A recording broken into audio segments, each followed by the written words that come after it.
Empezamos la grabación y adelante con el primer grupo que expone.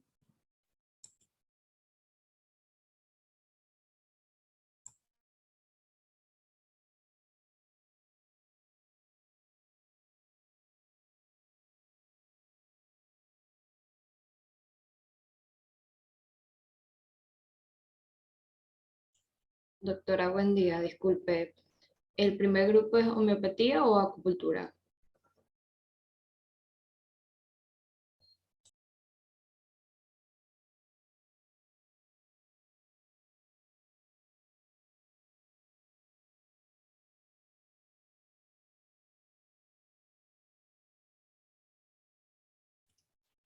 El grupo es acupuntura y mosibustión.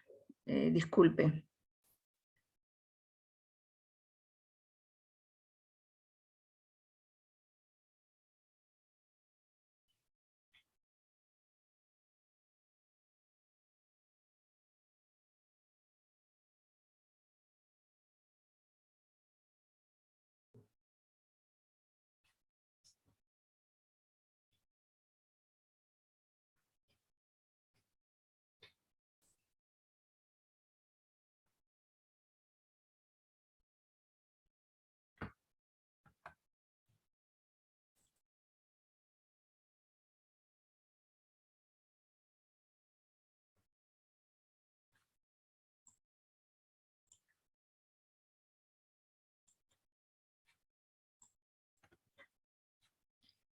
Los que vayan a exponer, por favor, que abran su cámara.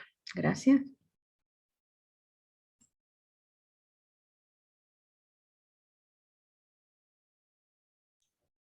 Bien, muy buenos días, doctora. Muy buenos días, compañeros. Nosotros somos el primer grupo y nuestro tema va a estar basado netamente en lo que es la acupuntura y mosibustión. Antes nosotros comenzar a hablar sobre la netamente acupuntura, debemos tener claro que viene siendo con lo que nosotros vamos a tratar el día de hoy una medicina tradicional, ¿no?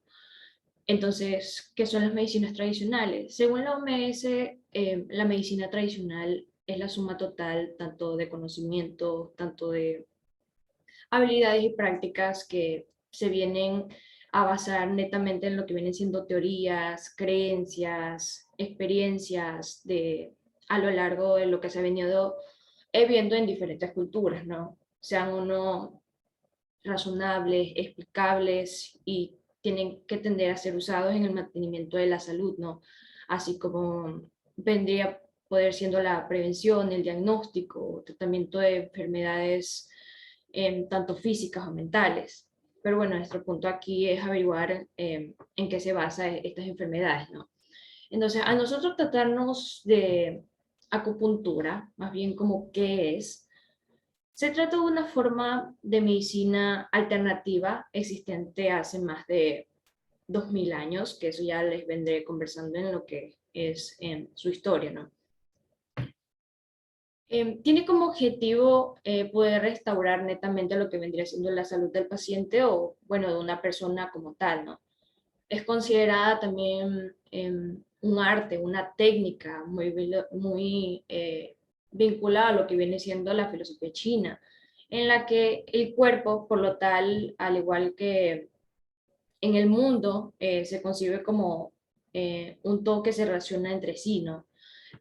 Partiendo desde este conocimiento que yo les estoy brindando, desde esta base, existen muchísimos puntos de acupuntura que están contactados a través de meridianos.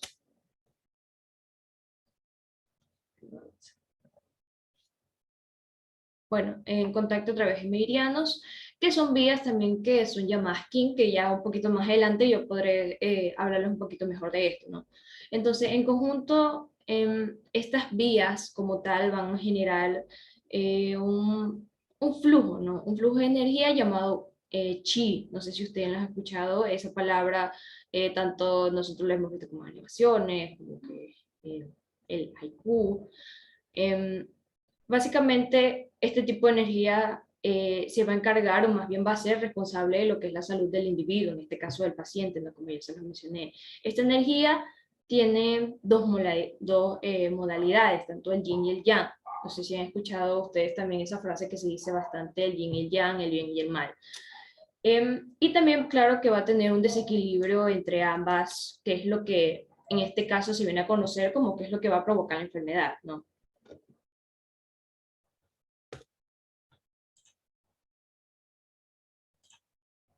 Bien, en cuanto a adentrándonos un poco más a su historia, em, la acupuntura aparece netamente en lo que viene siendo China hace 500 años y em, sin embargo, esta no llegó a Europa hasta el siglo XVII gracias a unos misioneros y se la consideró como un poco más de una curiosidad porque era algo que no era muy continua en base a lo que eran las enfermedades o cómo se curaban estas, ¿no? Entonces, la teoría de lo que vendría siendo la historia, eh, se cree que yo les mencioné un principio lo que era el chino, el Wu'ai, ¿no? Entonces se mueve básicamente a la carrocería de estos 12 canales principales conocidos como canales meridianos, ¿no? Yo se los mencioné.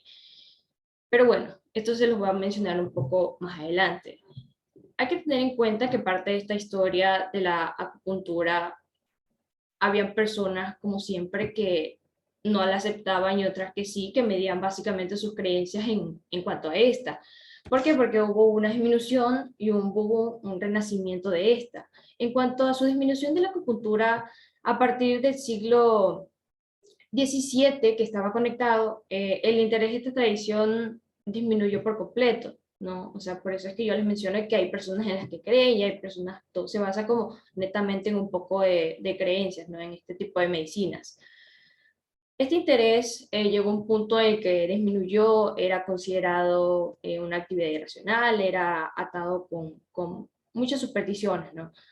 El decreto del emperador excluyó en 1822 que la acupuntura era como un tipo de medicina imperial, ¿no? Para esos tiempos. Entonces los curadores, tanto rurales como algunos escolares, se aferraron netamente a lo que viene siendo el conocimiento de esta práctica, porque, bueno, era considerado un remedio occidental, ¿no? Era algo nuevo a mediados de lo que vendría siendo el siglo XX.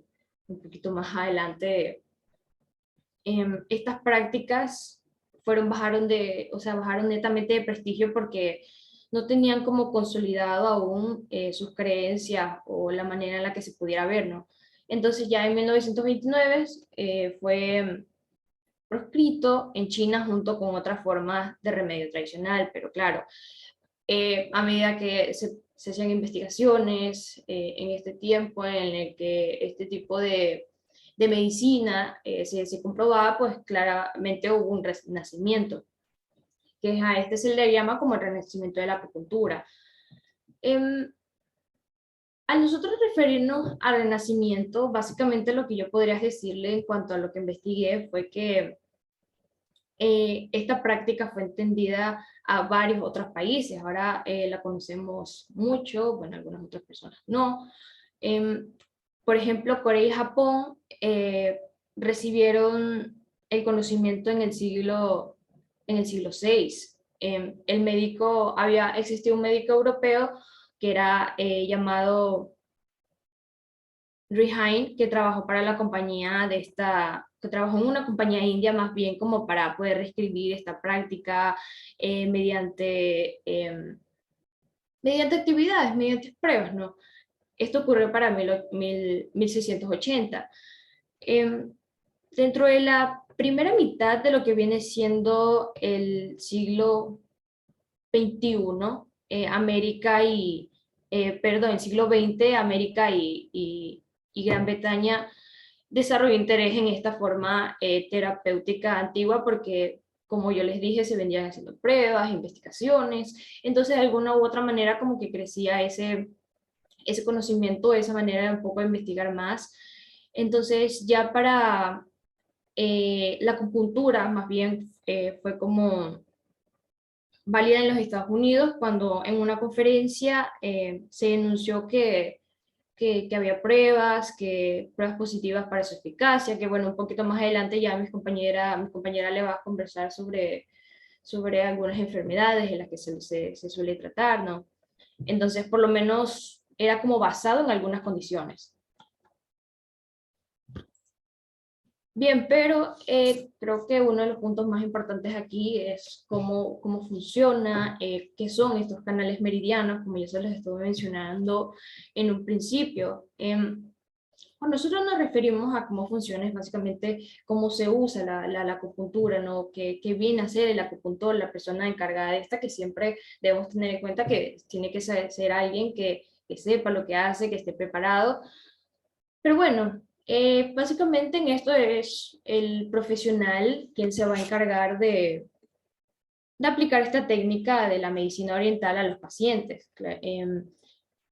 Claro que ahí se va a poder determinar cierto tratamiento, porque lo primero que se debe hacer es, para una prueba, lo primero que se debe hacer es un diagnóstico, ¿no? Entonces, el acupuntor lo que va a hacer y lo que va a razonar es que va a acudir a la información que le dé el paciente, porque así, más bien porque tienen que existir como observaciones de ciertos aspectos como la lengua o el pulso.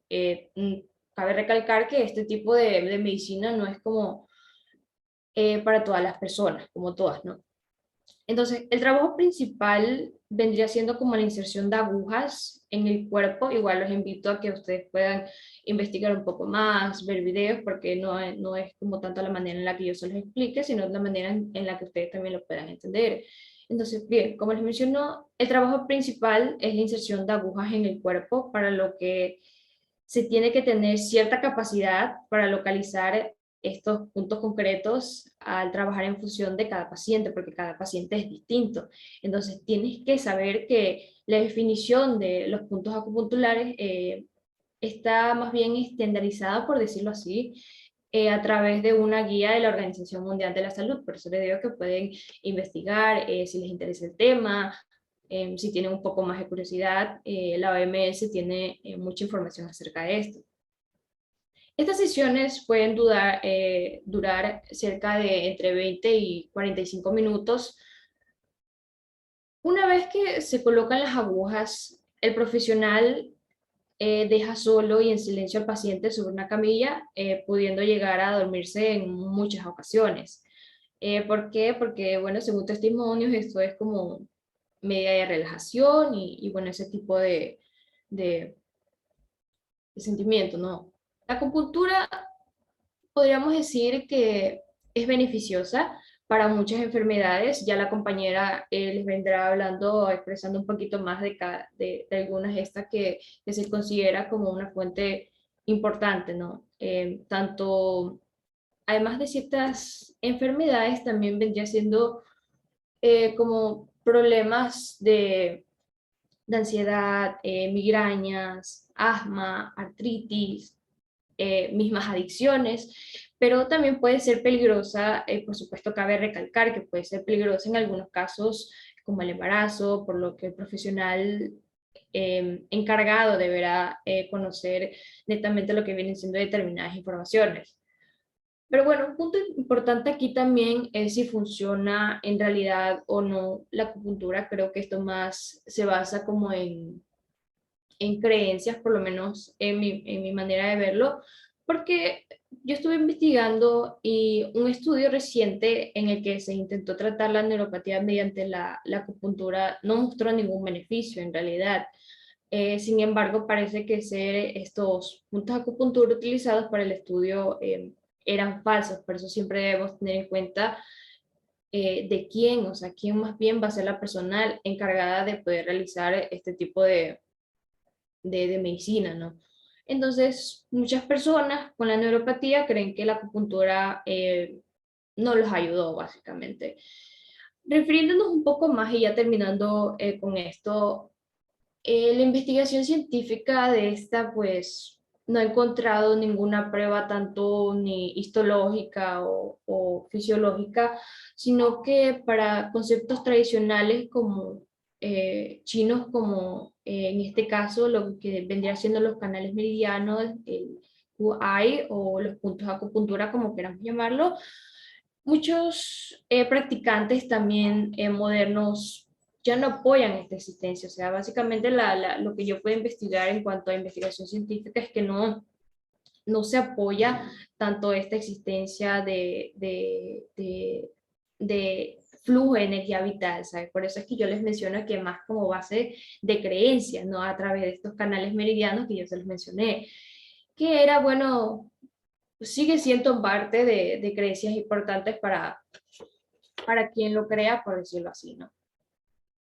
Bueno, a continuación mi compañera les podrá explicar un poquito más acerca de estas enfermedades, acerca de sus beneficios, ventajas y más.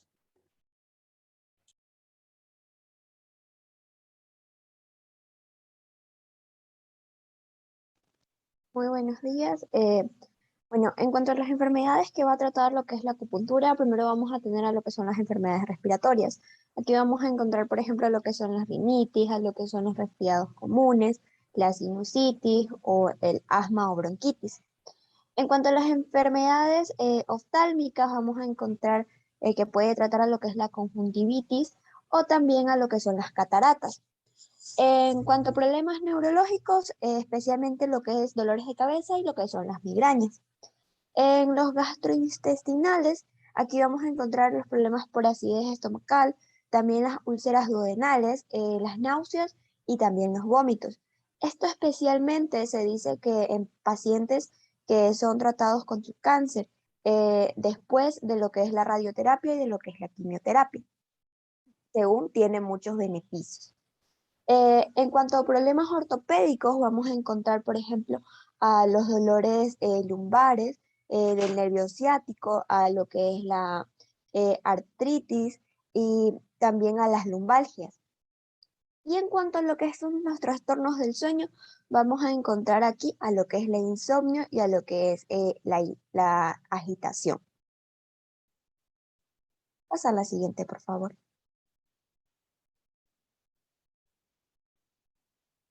¿Cuál es el método de aplicación? Como ya lo dijo mi compañera, una sesión de acupuntura dura entre 30 a 45 minutos, máximo una hora. ¿Qué es lo que se va a realizar o cuáles son los pasos a seguir? Primero, pues el terapeuta va a realizar un historial clínico donde en este historial se van a registrar todos los avances y retrocesos que vaya teniendo el paciente. A más de esto, va a tener que realizar una exploración física.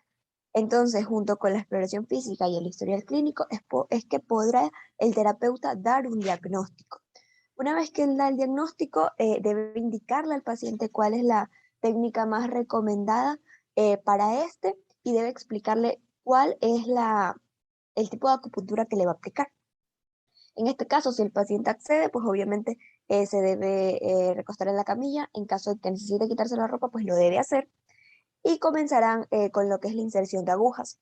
Y se tendrán que, estas agujas pueden solamente ser agujas o se puede realizar con algún tipo de complemento, por ejemplo con electricidad. Entonces se deben dejar ahí hasta 30 minutos y luego deben ser retiradas. Una vez retiradas, pues obviamente si el paciente no tiene ropa, se la debe colocar y en caso de que sienta mejorías, pues obviamente acordarán una otra cita. Pásale, por favor.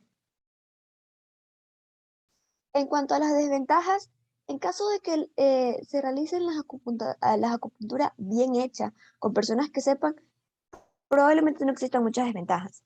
Pero entre las que se pueden mencionar, tenemos a que puede que los dolores o los síntomas ni siquiera mejoren. A veces, en muy raras veces, puede que el terapeuta deje alguna aguja en el cuerpo. Aunque esto no suele pasar, puesto que el terapeuta, antes de poner las agujas en la piel de la persona, debe contarlas. Y obviamente después de cuando ya las retira, deben estar exactamente las mismas que al inicio. Entonces, por lo general, esto no sucede. También tenemos que pueden causar lo que son hematomas o lo que son hemorragias. Sin embargo, esto es más para las personas que toman anticoagulantes. Pásale, por favor. Entre los beneficios vamos a tener muchísimos. Podemos decir primero lo que es el alivio del dolor, puesto que este va a estar regulado por lo que es el sistema nervioso autónomo, Entonces se va a utilizar para lo que es el dolor crónico y para lo que es el dolor agudo, puesto que este dolor no va a ser rígido. Entonces se van a utilizar puntos de acupuntura estratégicos para estimular y van a desencadenar una serie de impulsos que van a activar lo que son los sistemas de péptidos y los sistemas de los opioides. Entonces son estos sistemas que van a prevenir lo que es la transmisión del impulso. Entonces hará que el paciente no sienta dolor. En cuanto a la mejora de la circulación, esto que está aquí va a ser muy eficaz para lo que es las inflamaciones, para lo que son las varices, va a promover lo que es la cicatrización de heridas, también los edemas musculares, eh, y el mejoramiento de lo que son eh, la reparación de heridas. En cuanto a lo que es liberar el estrés, la ansiedad, puesto que va a lograr un equilibrio de energía que va a ayudar, energía corporal, que va a ayudar a lo que es a que el paciente se sienta relajado. Evita también lo que es el insomnio y la depresión, liberando la ansiedad y reduciendo el dolor. Esto hará que el paciente se enfrente de una mejor forma a lo que es el problema. También, como lo dijo mi compañera, va a ayudar a reducir los síntomas de la abstinencia. Es por esto que se puede utilizar como un tratamiento de desintoxicación. Eh, Hay algunos beneficios por lo que son las mujeres, como por ejemplo que puede eliminar los dolores menstruales y también los dolores los síntomas de lo que es la menopausia. Como les dije también del cáncer, en cuanto a los efectos secundarios que tiene la radioterapia y lo que tiene la quimioterapia, puede ayudar muchísimo. Además de esto, pues también, como lo dijo mi compañera, va a equilibrar lo que son las energías del cuerpo. Cabe recalcar que esta acupuntura no va a interferir en lo que es un tratamiento convencional prescrito por un médico. Puedes pasarle, por favor. En cuanto a las contraindicaciones, como ya lo mencioné, primero vamos a tener a lo que son los trastornos hemorrágicos, es decir, que van a poder existir riesgos de sangrados o de hematomas grandes ocasionados por lo que son las agujas. Esto especialmente, como les dije, para las personas que toman anticoagulantes. También, en caso de que la persona tenga algún marcapasos, hay que tener mucho cuidado con la acupuntura que utiliza impulsos eléctricos, puesto que esto puede interferir en la función del marcapasos. También en las embarazadas, puesto que se dice que hay cierto tipo de acupunturas que lo que va a hacer es como estimular el parto. Entonces, si no está el parto a término, obviamente lo que puede ocasionar es un parto prematuro. Después de la comida tampoco se puede realizar, o en caso de que se realice, hay que evitar lo que es la zona del epigastrio. A los ancianos tampoco se les puede realizar, puesto que ellos tienen debilidad orgánica, y a personas con estado de embriaguez tampoco. Pásale, por favor. Y por último, les voy a mencionar algunos tipos de acupuntura. Eh, el primero vamos a tener lo que es la acupuntura auricular, que como su mismo nombre lo dice, va a estar realizada en lo que es la zona de la oreja, en ciertos puntos estratégicos. Esta se va a utilizar para lo que son dolores de enfermedades físicas o también emocionales. En cuanto a la acupuntura estética, aquí vamos a tener que se utiliza para lo que es la mejora de lo que es la piel, para ayudar a lo que es la restauración de músculos, para evitar las arrugas, para la disminución de lo que es la grasa localizada. Y este se realiza en puntos estratégicos de lo que es la frente, lo que son las cejas y en el cuello también. La acupuntura para adelgazar o acupuntura para bajar de peso, esta que está aquí se realiza a través de puntos también estratégicos que van a ayudar a lo que es el aumento de la asimilación y también del metabolismo. Es así como va a reducir lo que es el apetito, las ganas de comer, y también se dice que va a influir en lo que son las hormonas relacionadas con el hambre. Entonces, así influye en lo que es la pérdida de peso. Más sin embargo, si se realiza este tipo de acupuntura, debe ir sumamente acompañado con lo que es una buena dieta alimentaria y con restricciones de alimentos. En cuanto a lo que es la electroacupuntura, esta acupuntura se utiliza más para lo que es suavizar los dolores crónicos, especialmente los dolores de columna o las fibromialgias. Aquí va a mejorar también lo que es el sueño, y se va a utilizar un aparato junto con las agujas finas que va a estar acoplados con electrodos para emitir pequeños impulsos eléctricos. Y por último vamos a tener lo que es la digitoacupuntura. Esta se va a realizar a diferencia de la acupuntura tradicional, sino que se va a realizar con los dedos, con la presión que va a ejercer estos dedos sobre lo que es la circulación vital. Gracias.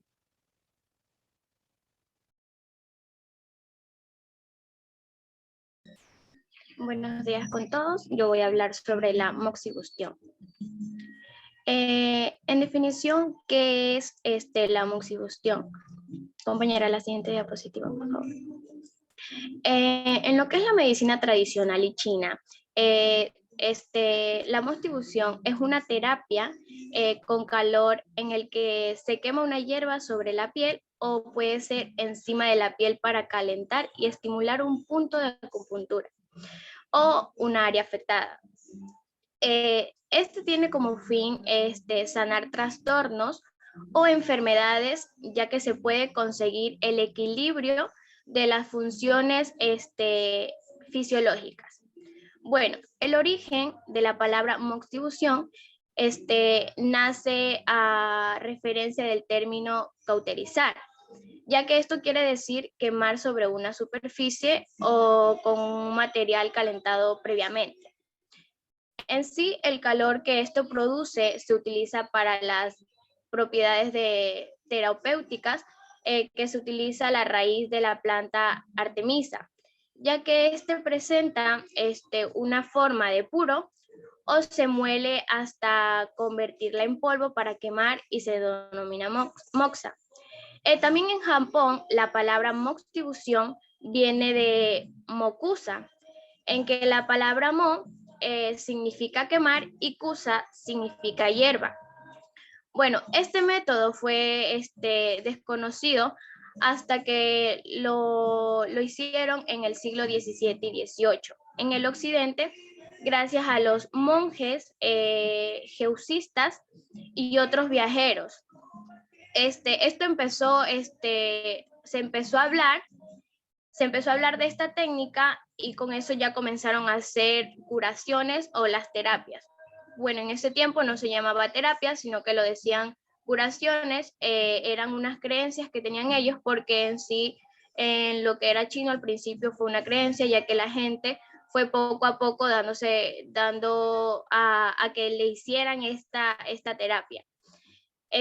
Pero la moxibustión fue el único método efectivo en lo que se realizó durante más de 40 siglos, en lo que es la China, utilizando ya, como les dije, la hoja de Artemisa.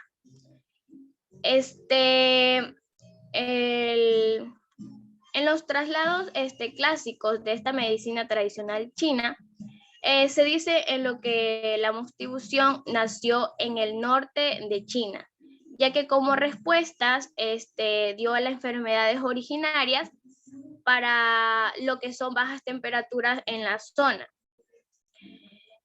Aunque esta técnica en la actualidad ahora cura muchas dolencias, pero se cree que en un principio surgió para tratar enfermedades relacionadas con factor al ambiente. Quiere ser, así como mi compañera explicó, es sobre el yin y el yang, que ya más adelante les explicaré estas enfermedades, que una significa yin, que es sobre el frío, y el yang, que es caliente. Siguiente diapositiva, compañera. Como bases y principios, tenemos la moxibustión, que son procedimientos médicos con bases científicas en un continuo crecimiento. Esto poco a poco, la moxibustión va, como quien quiere decir, no actualizándolo, sino que va regenerando con más cosas. Su indicación en determinadas patologías son dolorosas, claramente, pero también son favorables, ya que mientras otras aún está por definirse. En un principio se realizaba la cauterización por lo que son los puntos de acupuntura, con una punta metal caliente, como explicó mi compañera. En esto, como vemos también en la imagen, el señor tiene una punta y esto se sumergía en agua caliente, en agua hirviendo. En sí, la moxibustión se basa en aplicar ciertas materias inflamables o ciertos medicamentos sobre los puntos generados, ya que esto se utiliza con la calor que activa lo que es la circulación de la sangre, la oxigena de la zona tratada. Bueno, en general, mejora la calidad de vida del paciente y su sensación de bienestar. Siguiente diapositiva, compañera. Bueno, como evidencia científica, encontré lo que es la moxibustión para el embarazo, o sea, para la malposición del bebé. Desde hace varios años ya se han realizado estudios científicos en lo que se puede aplicar la moxibustión en ciertos puntos de acupuntura, ya que esto favorece al giro del bebé cuando viene de nalga. Esto quiere decir que ayuda a corregir la malposición fetal antes del parto, ya que esto puede modificar la posición que tiene el bebé. Previene complicaciones durante el parto cuando el bebé está mal colocado. O se hace cesáreas para que el bebé pueda salir bien.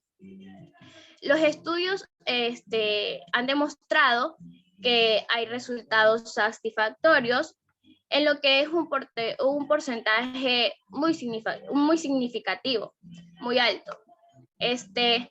Dado que esta técnica no es invasiva y fácilmente es aplicable, ya que cada vez tiene una mayor aceptación en lo que es el entorno médico.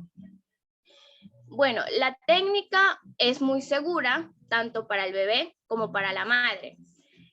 Los profesionales suelen enseñar a la propia embarazada o algún familiar cómo poder realizar la técnica con la moxa, ya que esto lo practican en casa para que durante el periodo del bebé que está en mal posición, los pueda ayudar. La técnica de la moxa, se realiza sobre un punto concreto, que es el punto de la vejiga y el sin y el yin. El sin y el yin es el dedo pequeño del pie. Ya, se aplica habitualmente en lo que está de gestación en la semana 33 hasta 35. El punto de moxibustión es el que estimula ligeramente el útero, enviando información a través de lo que es la vejiga, gracias al calor que penetra la moxa. Siguiente diapositiva, compañera. Bueno, como campo de acción o investigación, la moxibustión se puede tratar enfermedades muy variadas, ya sean agudas o crónicas. A continuación, les voy a decir diferentes enfermedades más comunes tratadas de la moxa. Como tenemos el problema digestivo, la prevención contra los resfriados o gripes, problemas ginecológicos y dolores menstruales, tenemos la diarrea o el estreñimiento, tenemos lo que son problemas en obstetricia, lo que son lesiones deportivas, cansancio o fatiga, la falta de concentración y memoria, los dolores articulares, artritis, difusión sexual, sofocos durante una menopausia, problemas sanguíneos o de mala circulación. También tenemos lo que son problemas metabólicos o del sistema inmunológico y otras enfermedades. En sí, sirve para prevenir y tratar enfermedades mediante la aplicación de calor, ya que esto es posible gracias a lo que favorece a la circulación de la sangre y da energía. Ayuda a eliminar el frío, la humedad interna y activa funciones orgánicas. Bueno, como les dije antes, en sí hay dos tipos de enfermedades, que es la enfermedad yin y el yang.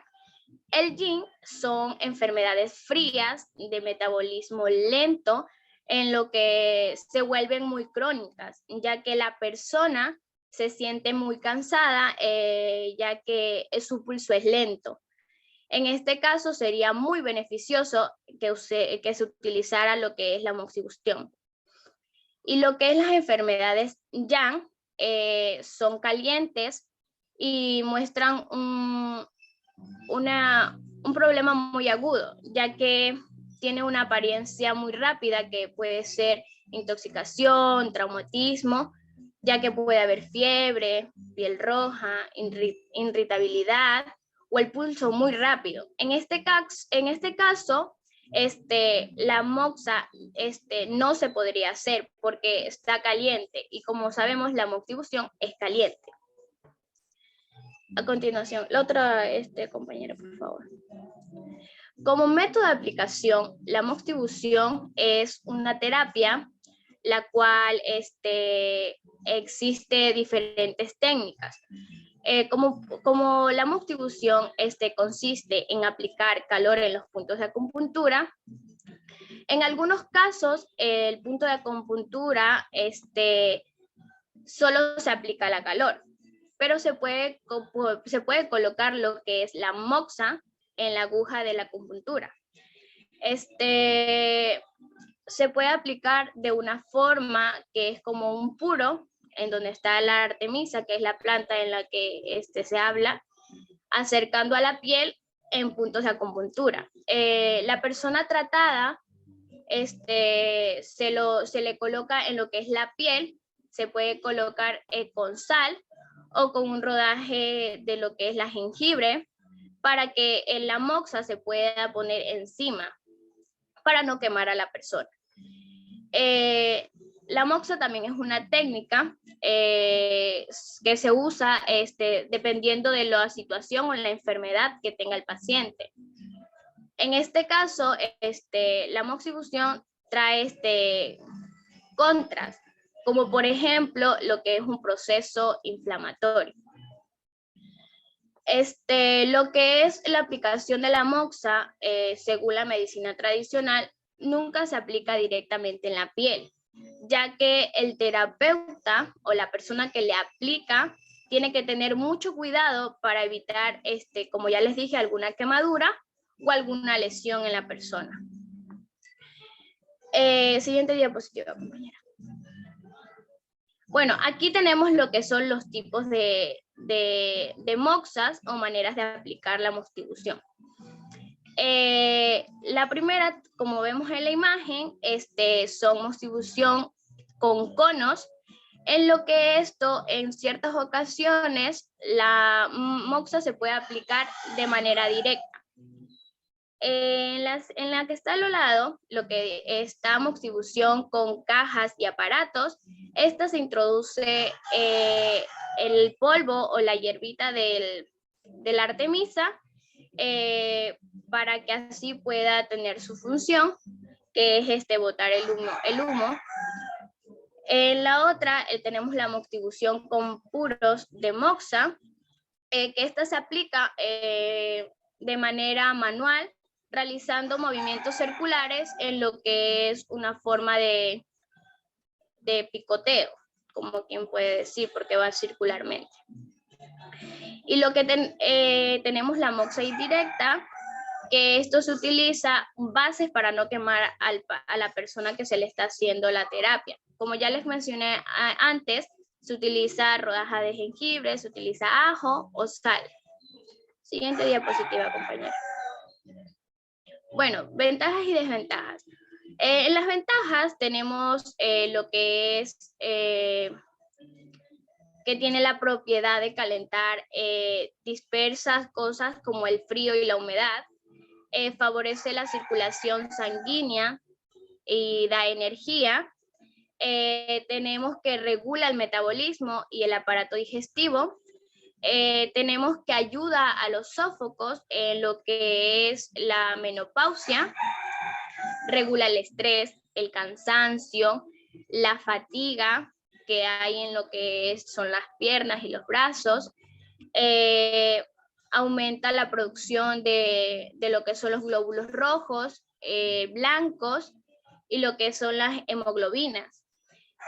Mejora también la coagulación y la capacidad de tener más anticuerpos, favorece el sistema inmunológico, y como tenemos las desventajas, que esto no se puede aplicar en procesos inflamatorios, en bases muy agudas, en procesos, como les dije, en las desventajas no se puede hacer lo que cuando tenemos una enfermedad Yang, que son calientes. No se puede aplicar en personas con mala hidratación o excesivamente fatigadas. Tampoco se puede aplicar en pacientes con trastornos cardiovasculares. No se puede aplicar tampoco en niños menores de 7 años. Tampoco se puede aplicar durante un periodo menstrual, ya que esto puede traer puede aumentar el sangrado. También tenemos lo que no se le puede aplicar a pacientes hipertensos o con signos excesivos de calor interno. Gracias.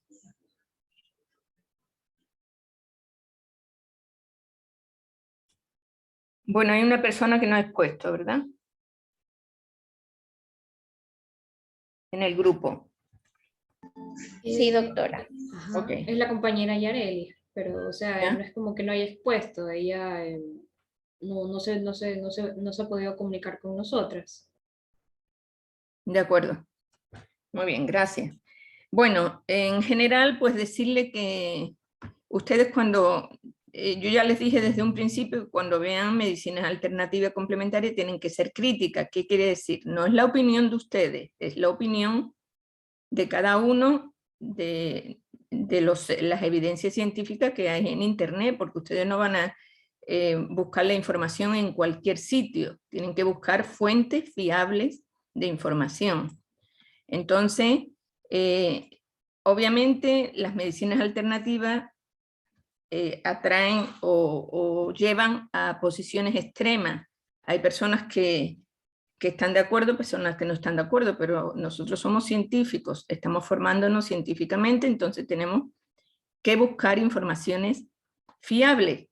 Y de un lado y de otro lado, obviamente, porque habrá de todo. Habrá evidencias científicas que apoyan, evidencias científicas que no apoyan. Pero lo que sí se puede decir de la acupuntura, bueno, la moxibustión es una rama, podríamos decir que es casi una rama de la medicina de la acupuntura, porque igualmente se deriva de la medicina tradicional china y tiene sus principios y su base fisiológica en los mismos principios que la acupuntura. Entonces, ¿qué hay que indicar y qué hay que decir de este tema? Es una medicina que básicamente lo que hace es reducir el dolor. Y por tanto no es una medicina específica, sino es una medicina complementaria.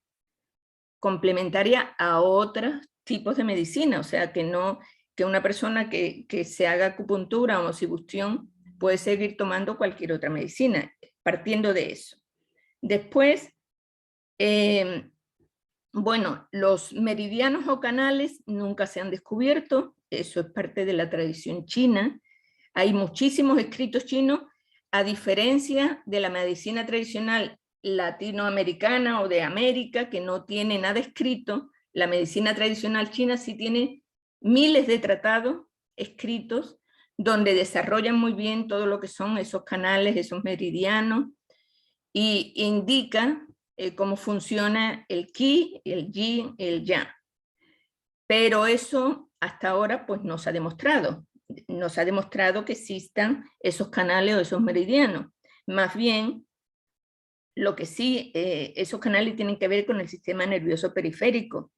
Y se sabe que los mecanismos fisiopatológicos de la acupuntura tienen que ver con la neuromodulación y la neurotransmisión. O sea, hay efectos locales, efectos segmentarios, efectos regionales, según donde pongan las agujas o la moxa, y también efectos sistémicos, y que tiene que ver con, los efectos sistémicos tienen que ver con los neurotransmisores. También hay una estimulación del sistema inmune por esos mecanismos, e incluso tiene una estimulación de la respuesta inflamatoria o antiinflamatoria. Entonces, ¿qué quiere decir? Que, bueno, ahora mismo, ¿quién practica la acupuntura? En Ecuador la practican médicos, no la practica cualquier terapista. Son médicos graduados en universidades. Y en otros países también, o sea, no es solo en Ecuador, son en otros países. La OMS reconoce la acupuntura desde hace 40 años. Entonces, y hay muchísimos estudios, como 20.000 ensayos clínicos, revisiones sistemáticas, metaanálisis, que prueban la evidencia científica de para ciertas indicaciones. Obviamente hay otras personas que usan la acupuntura y no saben cómo usarla. Eso es una certeza.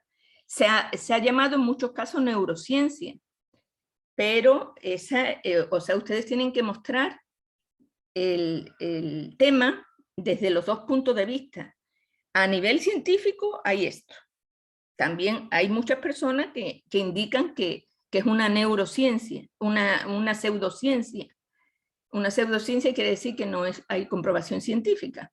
Bueno, eso es lo que después vamos a ver en el debate. Tenemos que ir viendo las evidencias científicas, o sea, por ejemplo, en la acupuntura pues está demostrado con evidencia científica, con ensayos clínicos. Un ensayo clínico, ustedes saben lo que es. Hay un grupo de investigación y un grupo placebo. El grupo placebo toma un tratamiento y el de investigación utiliza la acupuntura. Entonces, hay demostraciones científicas que dicen que la acupuntura es favorable, o sea, es significativamente mejor para dolores cervicales, lumbalgia, cefalea, que otros medicamentos, que otros a lo mejor diríamos analgésicos. Depende de las investigaciones, pero hay muchísimas investigaciones sobre el tema.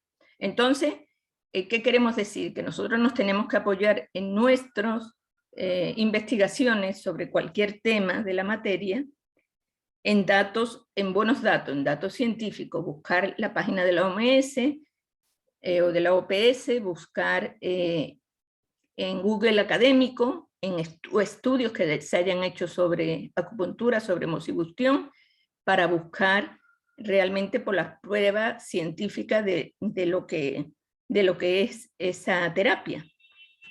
Entonces, bueno, esto le digo en general para todos los que están ahora mismo, todos los grupos que están investigando las distintas terapias. Como este ha sido el primer tema, pues lo digo para este tema, pero en general le digo para todo. Hay que buscar la evidencia científica y siempre ser crítico.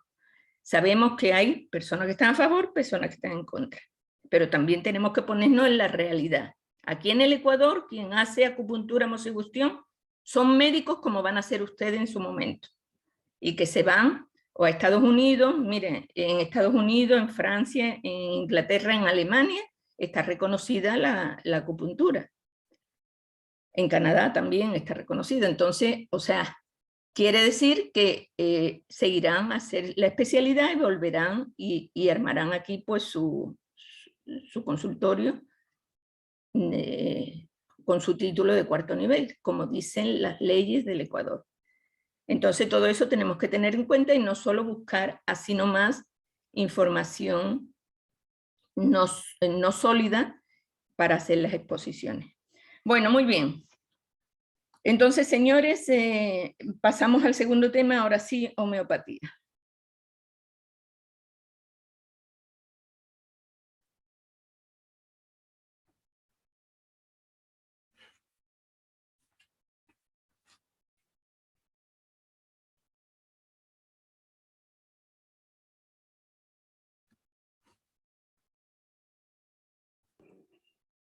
Muy buenos días con todos. Nuestro grupo de exposición vamos a hablarles sobre la homeopatía. Ya la siguiente, por favor. La siguiente. Ya, como definición, la homeopatía forma parte de las denominadas terapias alternativas o complementarias. Su regulación y su comercialización y tanto aplicación se discuten en los medios de comunicación y también en las sociedades científicas entre los profesionales de la salud. La homeopatía constituye un sistema de creencias y no un abordaje científico de prevención o curación o alivio de las enfermedades que aquejan al humano. La siguiente, por favor. Como su origen o historia, la palabra homeopatía significa curación por los semejantes. Este se refiere al sistema terapéutico desarrollado por el médico alemán Samuel Hahnemann, que es el que pueden apreciar en la presentación, quien él temía que algunos tratamientos de su época, como las purgas o las sangrías, hicieran sufrir a los pacientes.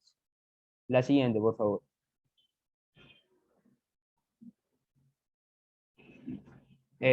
Ya, ahí. Como tal, la homeopatía se basa en tres principios, que son el principio de la similitud, el principio de potenciación o dosis infinitesimales y el principio de individualización de tratamiento. La siguiente, por favor.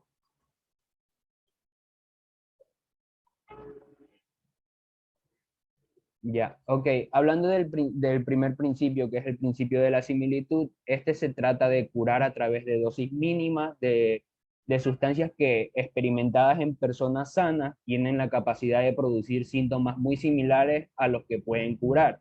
¿Esto en qué consiste? Esto que cuando un medicamento se administra en pequeñas dosis, tiene el efecto contrario al que tendría en grandes dosis. Y este se basa en el principio, como dice en la diapositiva, del principio similis similibus curentur, que significa curar síntomas echando mano a los semejantes. En cuanto al segundo principio, del principio de potenciación o dosis infinitesimales, este tiene como objetivo el lograr la dosis efectiva más pequeña, evitando así la toxicidad y los efectos secundarios. Este aspecto fue particularmente controvertido al comienzo de la homeopatía. Hoy en día es común utilizar sustancias diminutas como vitaminas, oligoelementos, hormonas, entre otros, y los medicamentos que se generan a partir de la potenciación, este es un proceso que a través de la sustancia básica se diluye en lactosa o alcohol para crear una serie de dilución. Y como último principio, que es el principio de la totalidad, la homeopatía no consiste en el tratamiento de un órgano enfermo o síntomas localizados, sino que considera a la persona como un todo. Esto como tanto en su unidad de cuerpo como mente, y al hacerlo tiene en cuenta sus síntomas generales y locales, más no en específico. Según los estudios, hoy en día en cuanto a su eficacia, nos expresan que no han logrado demostrar el vigor de la homeopatía, ni para tratar ni para prevenir las enfermedades para las que se usa. Y es tomada como una terapia alternativa y una pseudociencia basada en argumentos de hace más de aproximadamente 200 años y que ya no tienen ninguna explicación científica según el método investigativo actual.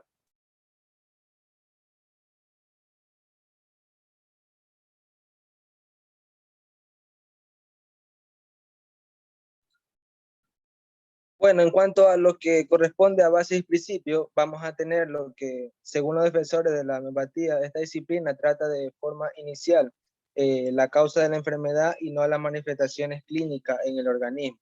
Esto va a afirmar que va a mejorar de tal manera lo que es el sistema inmunológico y el propio organismo.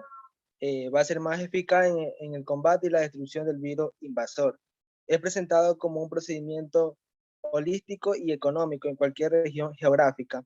Los homeópatas, con el fin de encontrar en el remedio homeopático adecuado, van a buscar la totalidad de los síntomas, aquellos que son característicos para cada caso individual. Los principios en los que se sustenta esta doctrina son inmutables y transmitidos por tradiciones desde Hipócrates. En homeopatía, el concepto de enfermedad está dado en desequilibrio o la perturbación de la energía vital. La homeopatía se basa en la concepción miasmática, en el que se reconoce que en las enfermedades crónicas se trata lo constitucional del paciente por la individualización de un remedio que cubre sus diferentes manifestaciones clínicas. El término miasma va a provenir del griego mianei, que significa manchar y corromper, en la que se va a llamar miasma a la predisposición genética que cada persona tiene a desarrollar y a padecer cierto tipo de enfermedades y síntomas. Los homeópatas comparan a los miasmas con las emanaciones morbosas que salen de los pantanos, En el caso de las enfermedades, las teorías en cuestión se van a dividir en dos. Estas enfermedades se van a producir por enfermedades agudas o también las enfermedades que son enfermedades crónicas. El miasma agudo lo dividen en dos tipos, que son la miasma epidémico y las miasmas no epidémico. La miasma epidémico está dado por principios contagiosos y la miasma no epidémico van a agudizar el miasma crónico de la zora, es decir, la erupción primaria pruriginosa. Además tenemos que cuando una persona cae enferma es solo la fuerza vital inmaterial y activa por sí misma y presenta todas las partes del organismo. Lo que va a sufrir desde luego la desviación y va a determinar la influencia de agente morboso hostil a la vida.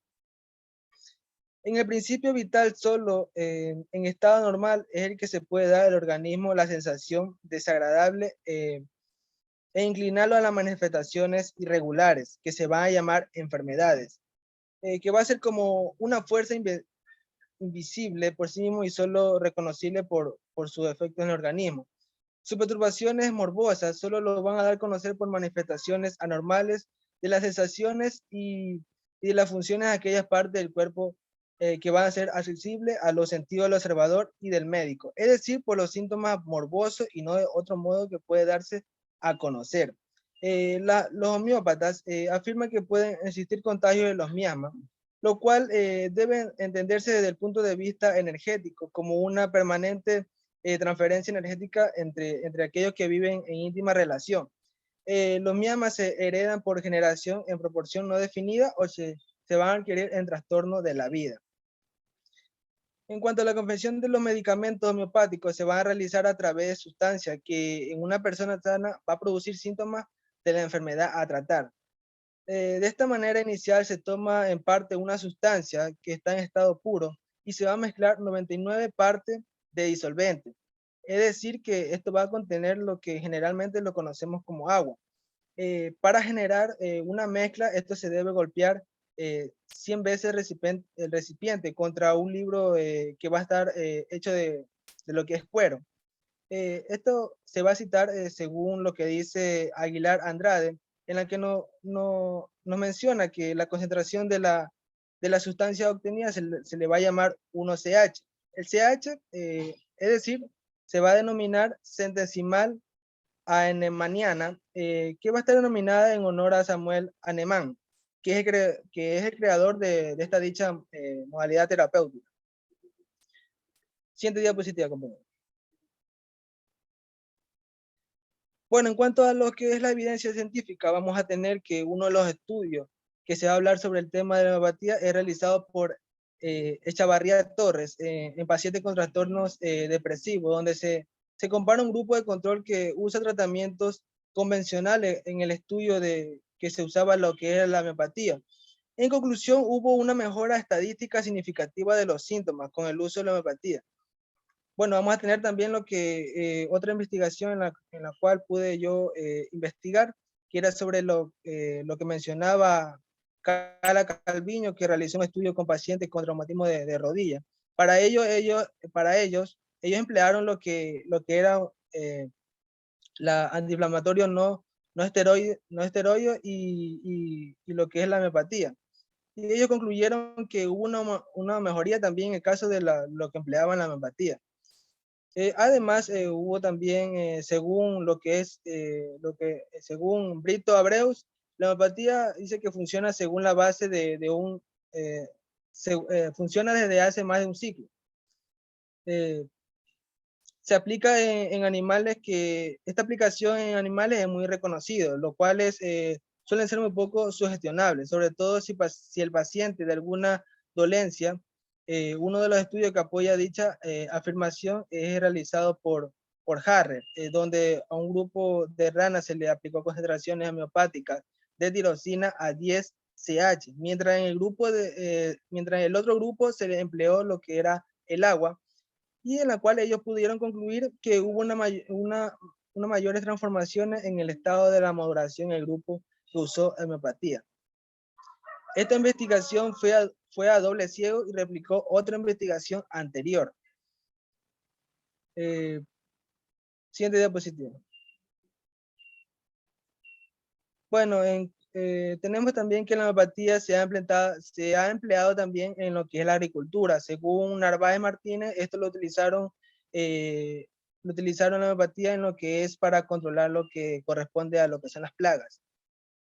En 1988, Benaviste, esto está citado por Dolac, subieron un artículo llamado, un artículo en la cual este artículo está llamado por Natural, que un antígeno de la inmunoglobina E va a presentar un comportamiento homeopático con respecto a los basófilos humanos, es decir, a la concentración homeopática que se inhibía la liberación de lo que era la citocina por los basófilos humanos. En los resultados del estudio se pudo apreciar que la molécula de agua tiene varios enlaces que proveen muchos rangos de orden en la forma del hielo y en el líquido. Más tarde percibieron la forma de la molécula como agua potencial conductor de lo que era el bloque de la información que son indetectables porque los eventos de rompimientos y de enlace de información ocurren en picosegundos. Es decir, estos picosegundos va a ser de 10 a 12 segundos. En la parte molecular va a delimitar el tiempo en cualquier estructura que puede ser imprimida en agua líquida. Este estudio fue publicado con las condiciones que el editor de Natural, Johan Matos, que está citado por Dolan, como lo mencioné, y un equipo de expertos que también ayudaron en cuanto a esta investigación. Ellos pudieron apreciar que el laboratorio de Benaviste y además ellos supervisaron lo que era el experimento. Ellos pudieron apreciar dicha investigación. Estos investigadores llegaron a la conclusión de que el resultado era solo reproducible. Si la persona con determinadas características preparaba las muestras y no se usaban experimentos a doble ciego. Siguiente diapositiva. Ah, no, la anterior.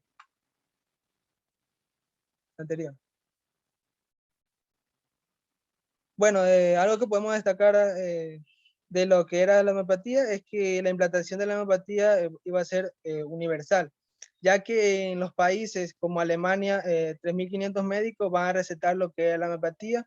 En España 1.200 médicos van a recetar dicho tratamiento.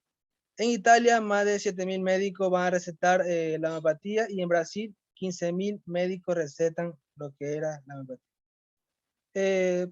Bueno, en Francia el 40% de los pacientes lo empleaban. Muchas gracias. Siguiente, continuación mi compañera.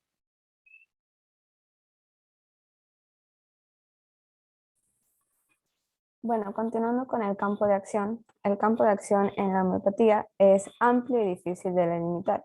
Especialmente es utilizado en las ramas generales de la medicina como la clínica de adultos, la pediatría y la medicina de familia.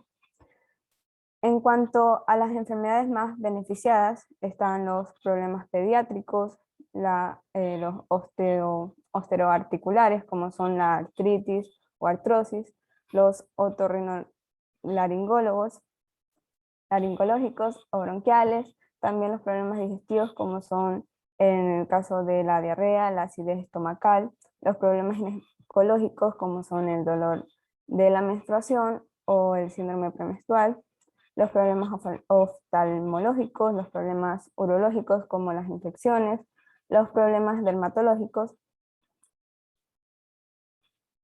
y también en muchas ocasiones este tratamiento puede ser curativo o paliativo. Los cuidados paliativos o los tratamientos paliativos sería para mejorar la calidad de vida de los pacientes que tienen una enfermedad grave o que ponen la vida en peligro. También tenemos problemas cardiocirculatorios, endocrinológicos, venosos, neurológicos, también por infecciones de repetición, problemas de comportamiento y psiquiátricas como son el estrés, la depresión, la ansiedad, también por traumatismos y disminución de defensas. Los medicamentos homeopáticos en las enfermedades de repetición lo que hacen es aumentar las defensas y regular el organismo del paciente o del que está enfermo para hacer que éste deje de enfermar. En cuanto al método de aplicación, el diagnóstico y tratamiento, un paciente que acude por problemas crónicos, como por ejemplo el asma o la artritis reumatoide, la primera parte de la consulta homeopática es similar a cualquier consulta convencional y la segunda parte es propiamente homeopática, donde el médico va a preguntar por características personales, generales y psíquicas. Cuando el problema es agudo, es más breve. El interrogatorio se limita a un problema actual y a los antecedentes inmediatos. El examen físico también es de vital importancia para un correcto diagnóstico y tratamiento, y el médico buscará la sustancia medicinal cuyos signos y síntomas sean lo más parecido posible a los de la enfermedad del paciente. En cuanto a los medicamentos homeopáticos, tenemos que estos se obtienen a partir de sustancias procedentes de los tres reinos de la naturaleza, como son el vegetal, animal y mineral. El vegetal es el más utilizado. También tenemos que estos medicamentos homeopáticos se pueden administrar por cualquier vía convencional, ya sea oral, sublingual, tópica, intravenosa o intralesional. Los preparados orales se deben tomar hora antes de las comidas o una hora después, manteniéndose en la boca aproximadamente 2 minutos. Estos preparados orales serían los glóbulos, que son monodosis, y estos se toman el tubo entero una sola vez. Después también tendríamos las ampollas, que son para administración por vía general, y también se pueden administrar por vía oral, en donde se van a mezclar con agua y se mantendrán en la boca 1 o 2 minutos para así poder ingerirlos. Este mismo proceso se va a realizar con las gotas. Y las pomadas, por último, son de aplicación tópica. También tenemos que los medicamentos se pueden utilizar de diferentes formas, como son la unicista, pluralista o complejista. El medicamento en base a la unicista es el que se prescribe una sola vez y no se volverá a renovar hasta que no termine su efecto. El pluralista se utilizan más de un medicamento simultáneamente y este se prescriben los remedios en tomas separadas a lo largo del día. Y el complejista es cuando se combinan varios medicamentos homeopáticos en un mismo preparado y los remedios que son indicados son complementarios. En cuanto a la posología, que son las dosis que se deben administrar en cuanto al medicamento, cuanto mayor sea la similitud entre los síntomas de la enfermedad del paciente y la patología del medicamento, mayor será la dilución a emplear. Y su frecuencia de administración se relaciona con la agudeza de las afecciones y también se va a disminuir la frecuencia cuando se alcance la mejoría. Y por último tendríamos la duración del tratamiento, que el tiempo de duración depende de ciertas características de la afección, como es la gravedad o su antigüedad, también la vitalidad y capacidad de reacción del enfermo, de sus hábitos y condiciones de vida, de la coexistencia de otras enfermedades, de tratamientos previos que también haya efectuado. En las afecciones agudas, esta respuesta en cuanto al tratamiento va a ser de minutos o horas. Y en cuanto a las afecciones crónicas, pueden ser de días a semanas. También esta reacción curativa persiste habitualmente a lo largo de la suspensión del tratamiento y a veces por largos periodos.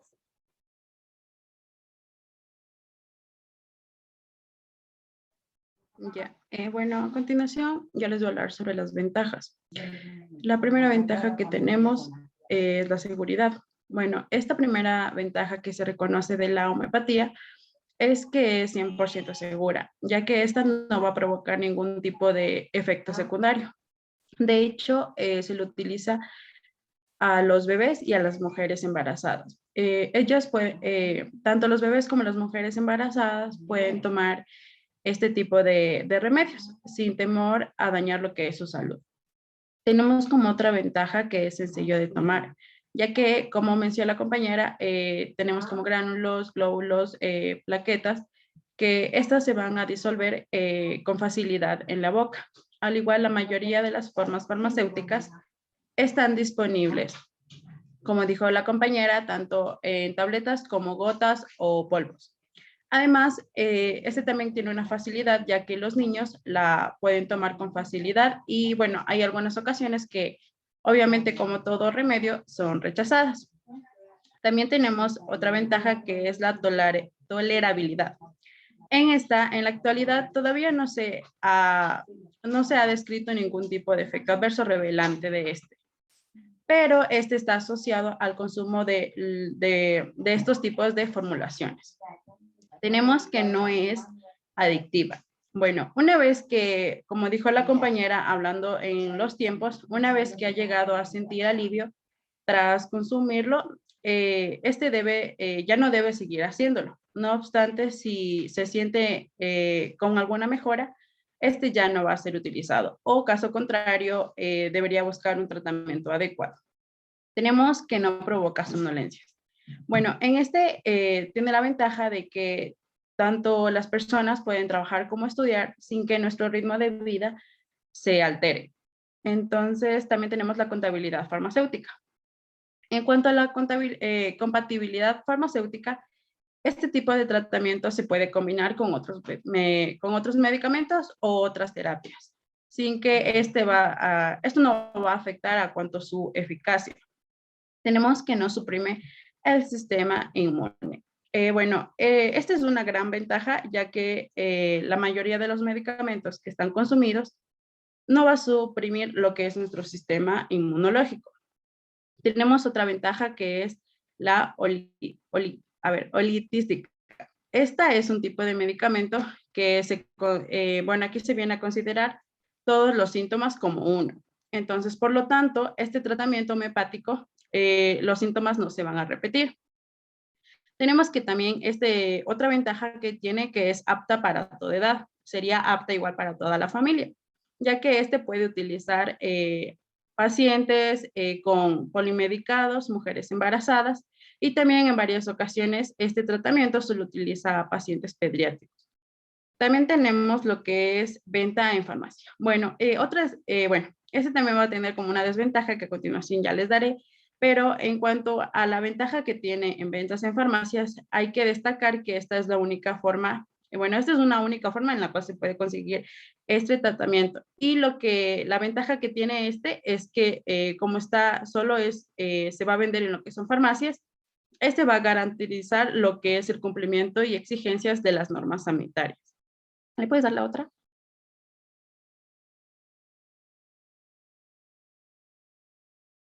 Ya, como desventajas tenemos primero que los medicamentos no están disponibles en todas las farmacias. Esa es una desventaja porque no en todas las farmacias vamos a encontrar los medicamentos específicos que son para cada paciente. También, el averiguar lo que es el medicamento correcto va a tardar un poco, ya que cada paciente tiene diferentes patologías y un medicamento le puede resolver lo que tiene, pero otros medicamentos no. Entonces, el escoger el tratamiento va a tomar un poco de tiempo. Y también habría otra desventaja que hay muchos médicos homeopáticos, pero algunos no son tan expertos como otros. Pero entonces esa sería otra desventaja, ya que no podría tener un tratamiento adecuado.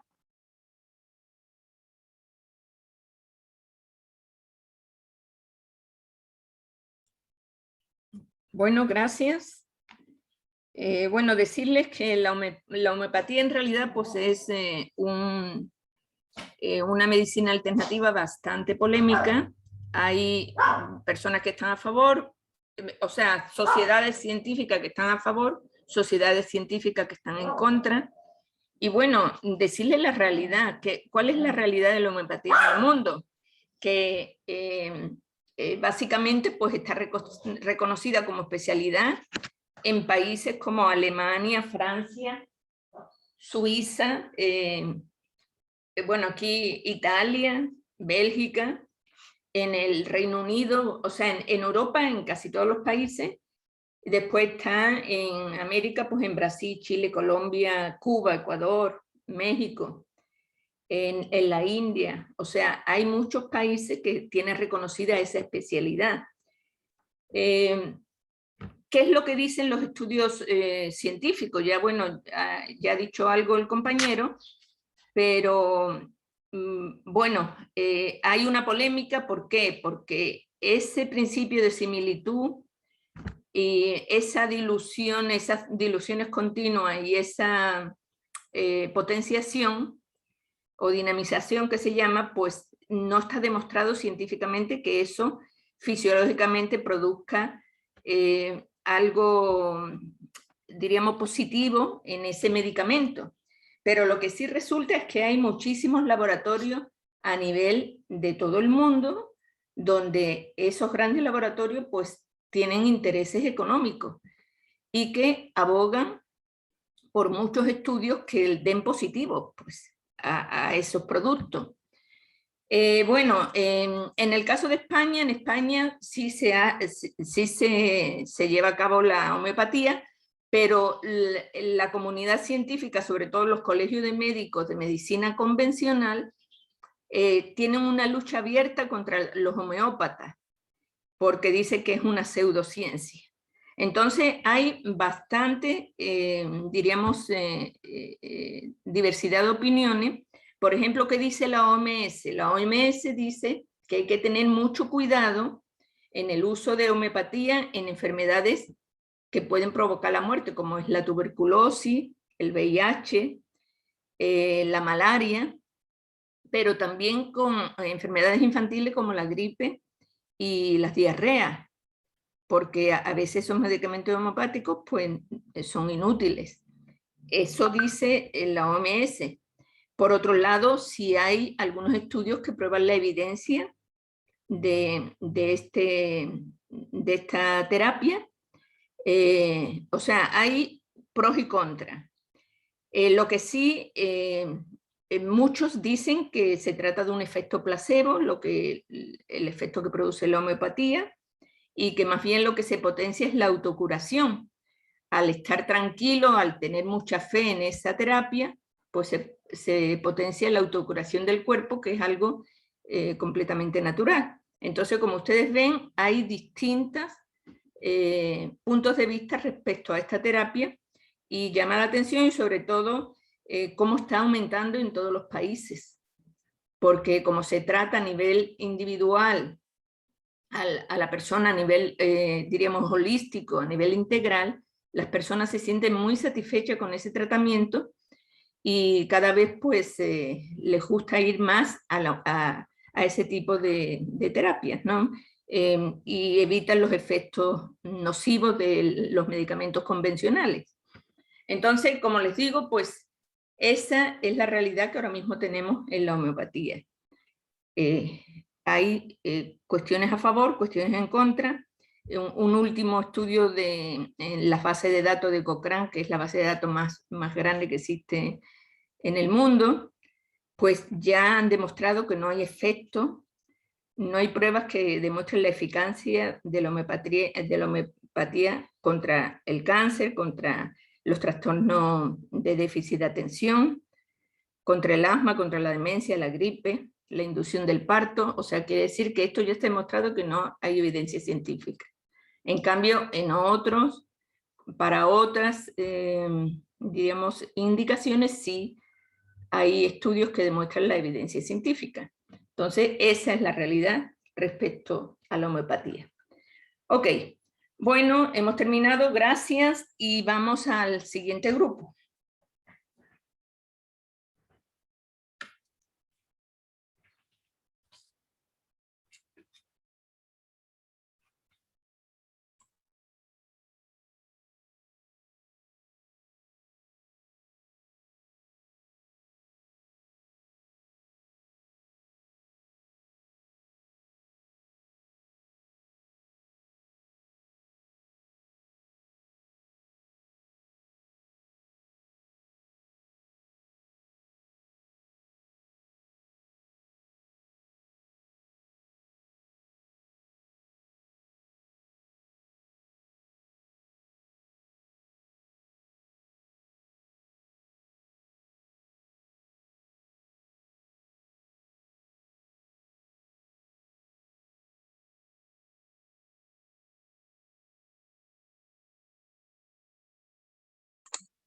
Muy buenos días con todos.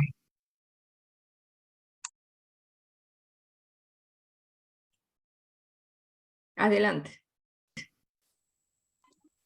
Bueno, Bueno, vamos a hablar sobre sobre las las terapias terapias integrales integrales o o completas. completas. Hay un eco. Por favor, corrige eso.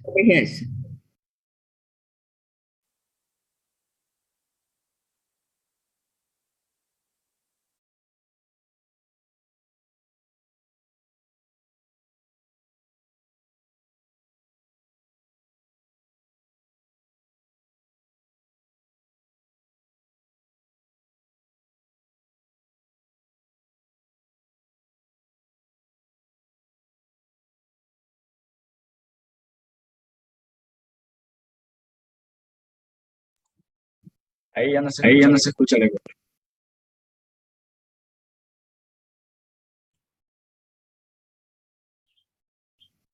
Se sigue escuchando.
Hola. ¿Qué pasó? Sigue escuchando el eco. Bueno, que continúe otro compañero, perdiendo tiempo.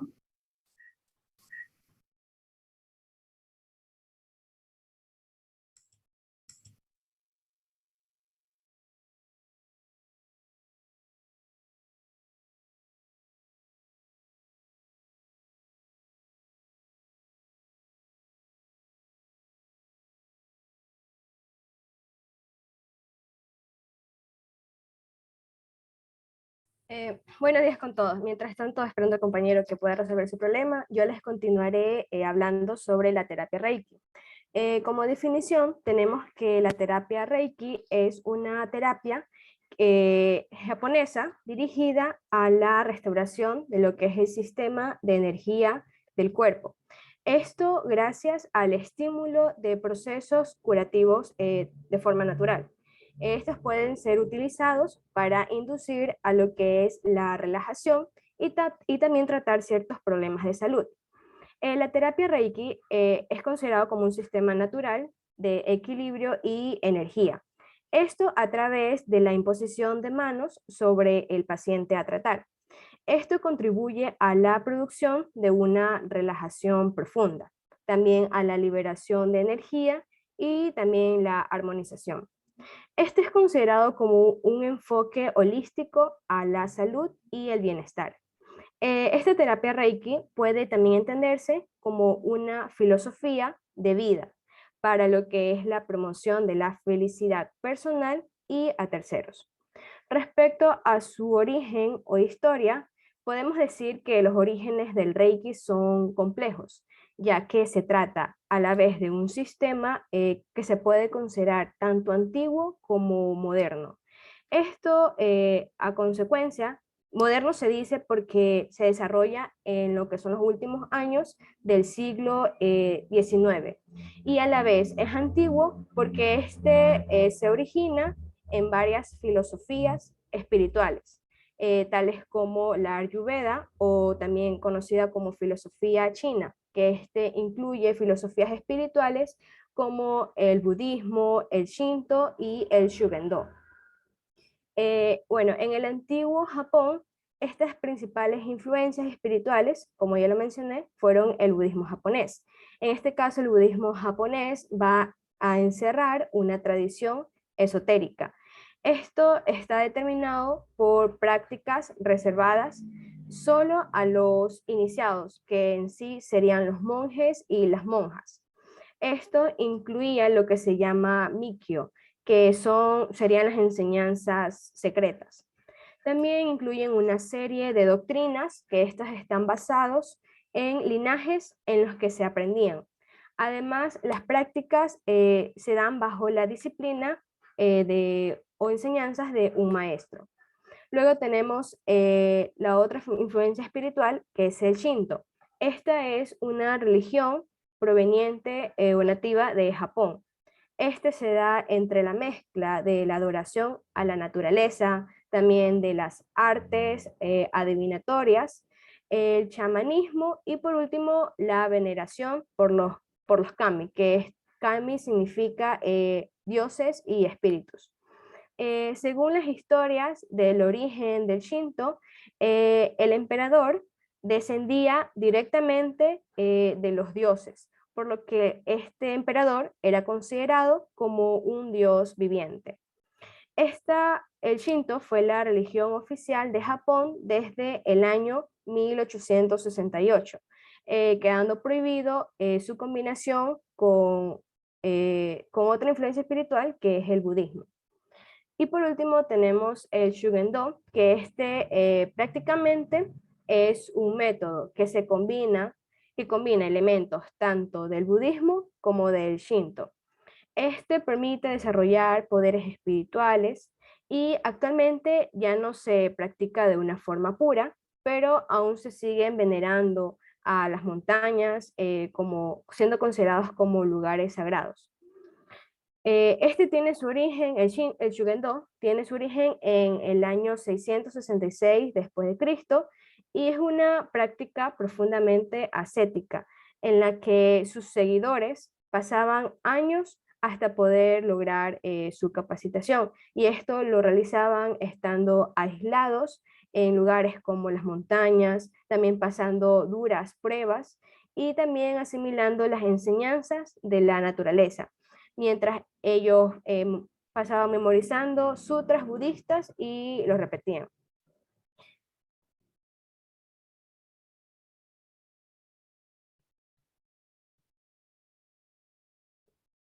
Luego tenemos las bases y los principios del Reiki.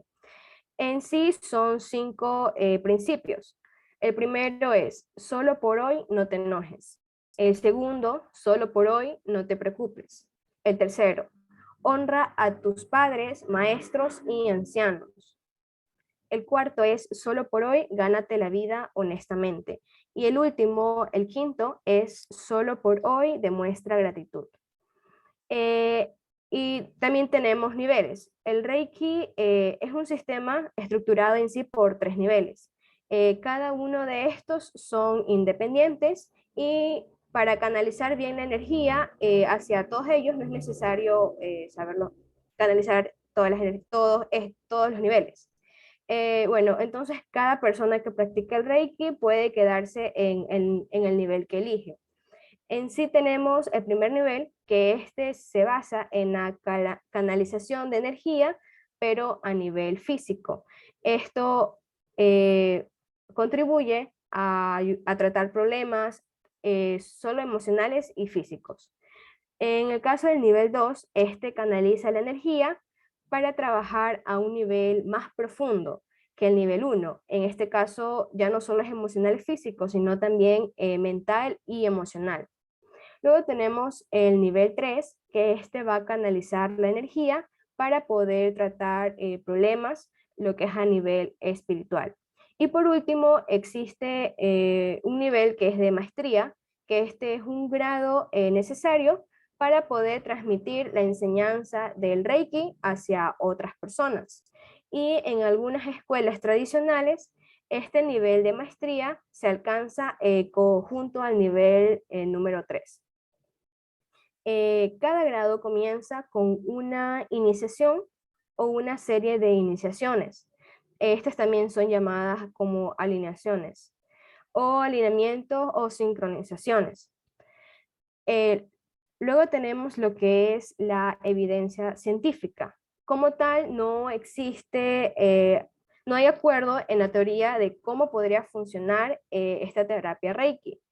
Y su mecanismo de acción es aún desconocido. Por esta razón, el Reiki podría decirse que está sujeto a muchas críticas por los escépticos a otras modalidades. Bueno, no puede ser eficaz porque carece de un mecanismo de acción biológico que sea conocido, pero podría decirse que bajo la premisa de la autorregulación, el Reiki podría estar reequilibrando el biocampo y de esta manera va a poder fortalecer la capacidad del cuerpo para poder sanarse y también aumentar la resistencia sistémica con respecto al estrés. Como se ha dicho con anterioridad, la reducción del estrés es un efecto secundario del Reiki y por lo tanto la relajación inducida podría estar estimulando la autosanación y también la capacidad del sistema nervioso autónomo para poder recuperar el tono muscular en reposo. Las personas defensores del Reiki apuntan que esto puede conducir a la mejora del funcionamiento de lo que es el sistema inmunológico y también al aumento de la producción de endorfinas. Esta evidencia científica es respecto al autor Casilla Santana. Y bueno, respecto al campo de acción, según Miles, en Estados Unidos hasta el año 2003 ya existían un buen número de programas, centros de salud que incluían lo que es la terapia Reiki.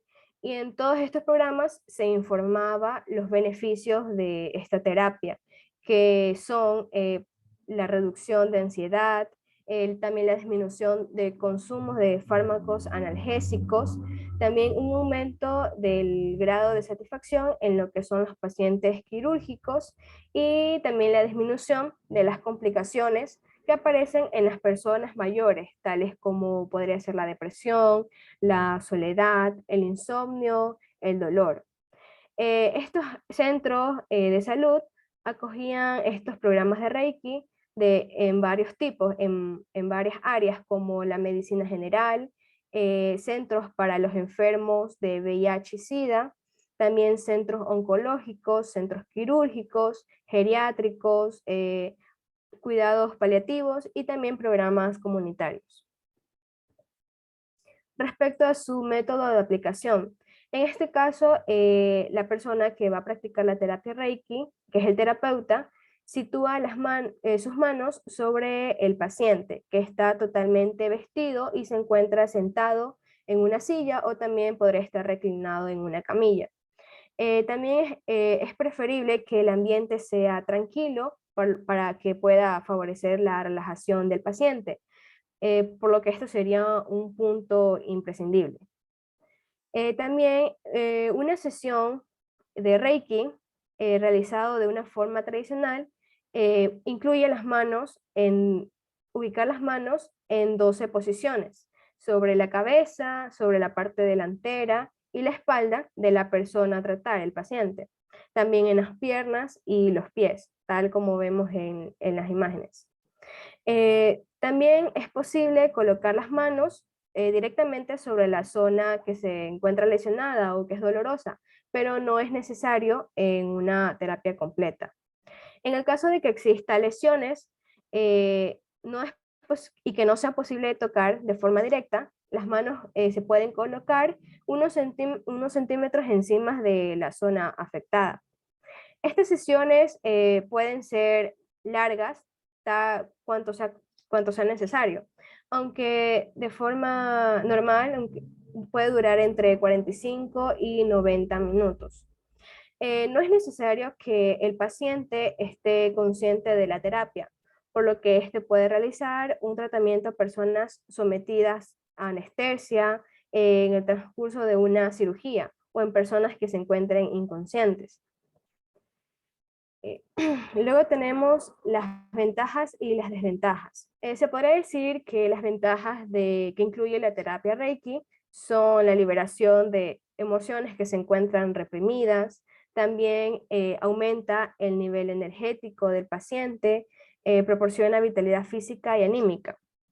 También provoca un estado de relajación muy agradable, esto eliminando la ansiedad. También alivia el sufrimiento físico, mental, emocional e incluso espiritual. Ayuda a eliminar el estrés diario, alivia migrañas, depresión, dolores menstruales y estreñimiento. Facilita el sueño y por último también ayuda a limpiar el organismo y la mente. Por otro lado tenemos a las desventajas.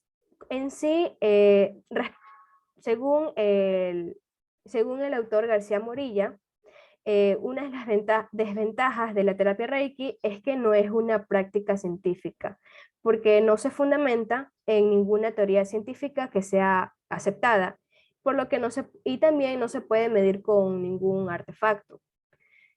También considera que no es una práctica eficaz en el que le funcione a una persona. Puede ser explicado por fenómenos como la homeostasis o regresión a la medida, o también la selección de memoria, o también lo que es el sesgo de confirmación. Incluso podría hablarse del efecto placebo. Y por último, la última desventaja es que no es una práctica completamente inocua. Estudios concretos han advertido que brindar este tipo de terapia a los pacientes o cualquier otro placebo hace más daño que bien. Cuando una persona estaría dejando la medicina convencional o basada en evidencia por otras alternativas, bueno, puede acabar mal. Sigue la compañera. ¿Se me sigue escuchando el eco? ¿O ya no? Ya está bien, adelante. Ok. Compañera, si puedes poner en mi parte.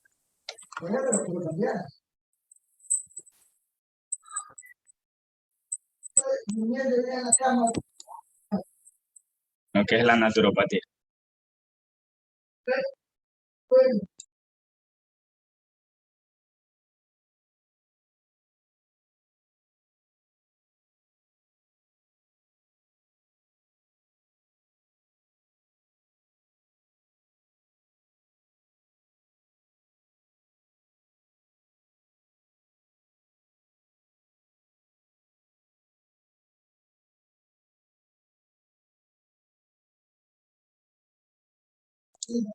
Bueno, yo voy a hablar sobre lo que es la naturopatía.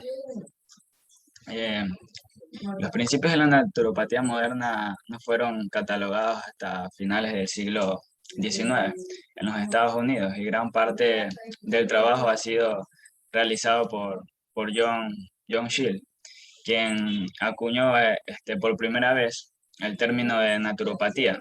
No se sabe a ciencia cierta la etimología derivada, o sea, no se sabe si deriva del inglés o de los términos griegos, pero en ambos casos se manifiesta el vínculo indisoluble que esta disciplina tiene con la naturaleza.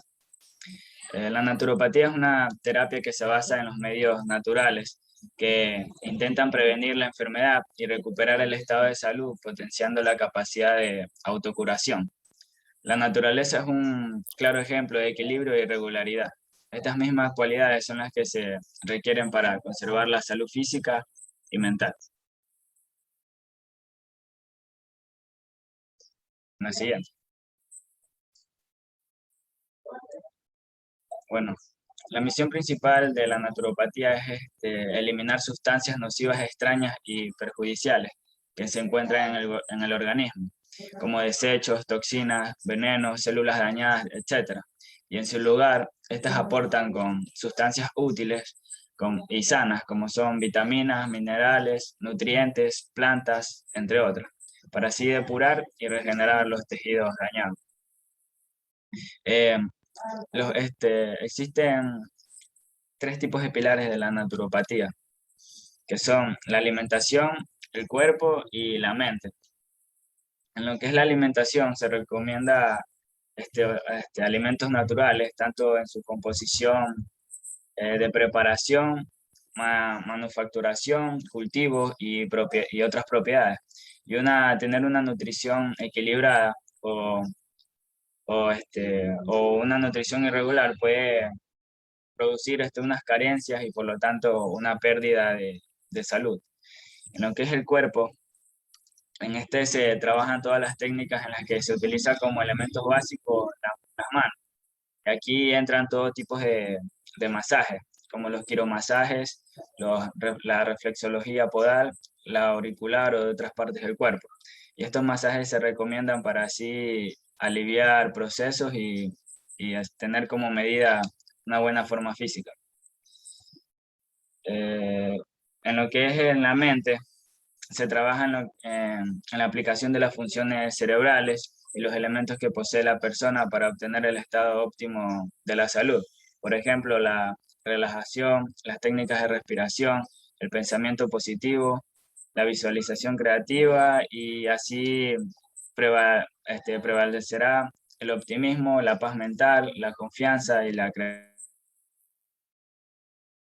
creatividad. En la siguiente. Bueno, toda enfermedad tiene como causa el vivir en contra de las leyes de la naturaleza.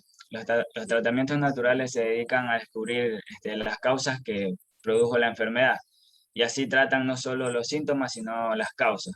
Y los síntomas son los fenómenos con los que se manifiesta la enfermedad. Existen 3 tipos de síntomas que son los útiles, los perjudiciales y los artificiales. Los útiles son los que constituyen a las crisis curativas, como las bacterias causantes de cualquier infección. Los perjudiciales son los producidos por procesos crónicos degenerativos, como los derivados de una lesión cancerosa. Y los artificiales son los que desencadenan por efectos secundarios de los fármacos, y a veces eso se confunden con los síntomas de la enfermedad, y como las náuseas o somnolencias que producen al tomar ciertos medicamentos. Así es. Bueno, las características de la naturopatía, esta no es agresiva, por lo que el cuerpo humano la acepta sin problemas, utiliza productos de la naturaleza, evitando los preparados químicos, no experimentan con animales ni contamina el medio ambiente, tiene una experiencia probada de miles de años de antigüedad. Es muy fácil de aplicar y siempre responde en la medida en la que la aceptemos, y una vez conociendo las pautas generales puede aplicarse por la propia persona.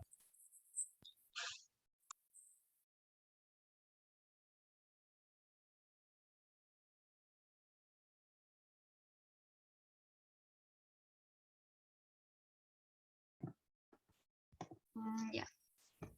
Buenos días con todos. Yo les voy a hablar acerca del desarrollo humano Gestalt. Para comprender mejor esta teoría, creo que es importante que partamos desde su origen.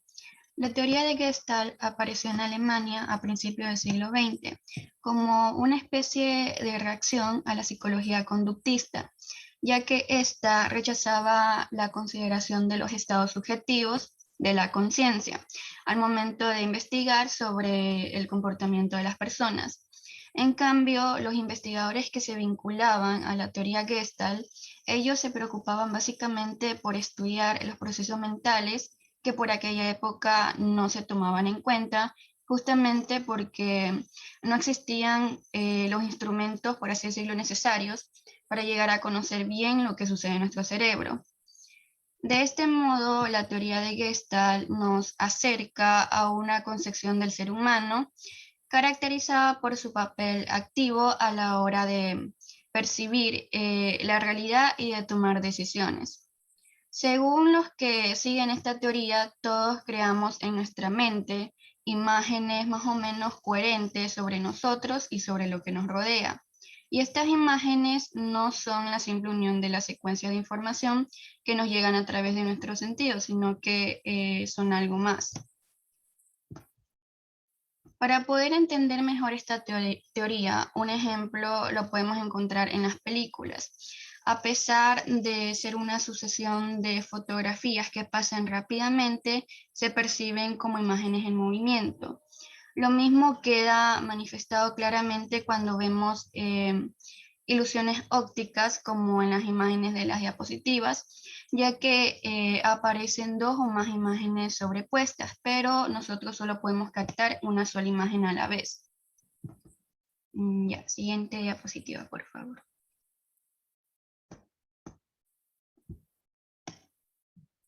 Ya, terapia Gestalt.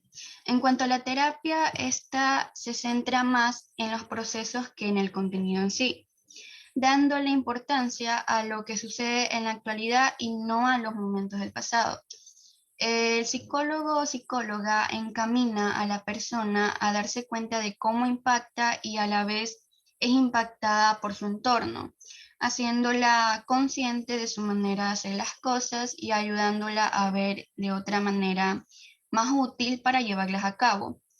El objetivo es básicamente permitir a la persona conocerse mejor y recuperar la creatividad perdida, devolviéndole de esa forma la capacidad de elegir una mejor forma de afrontar la vida. La terapia Gestalt es utilizada para tratar problemas como la ansiedad, depresión, autoestima, dificultades para relacionarse, pérdida de control y también para algunos efectos físicos que estos problemas generan, como por ejemplo los que son los trastornos de sueño, digestivos, dolor de espalda o de cabeza. A continuación, mi compañera.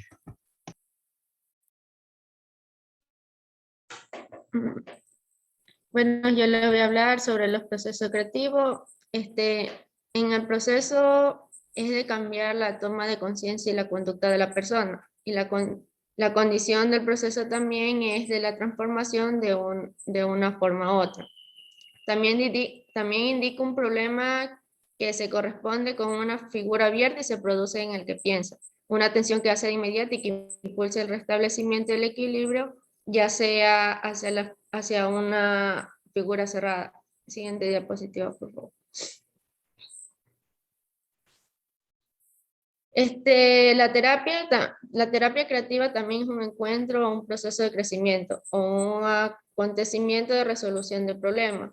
También tiene una forma especial de aprendizaje y la exploración de toda una gama de nuestras aspiraciones, tanto la metamorfosis y la denominación. Es un método de creatividad y la psicoterapia se conectan a un nivel fundamental, tanto la transformación, la metamorfosis y en el cambio. Gracias.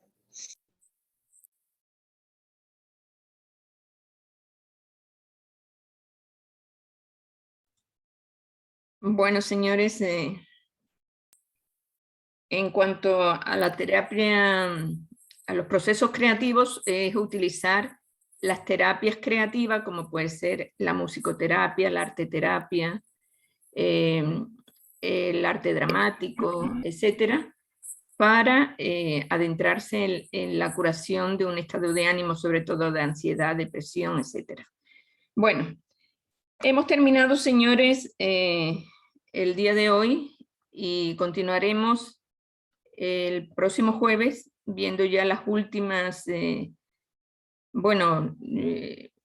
son seis temas, ¿verdad? Entonces veríamos los últimos temas del día jueves. Entonces, hasta entonces, muchísimas gracias y cuídense.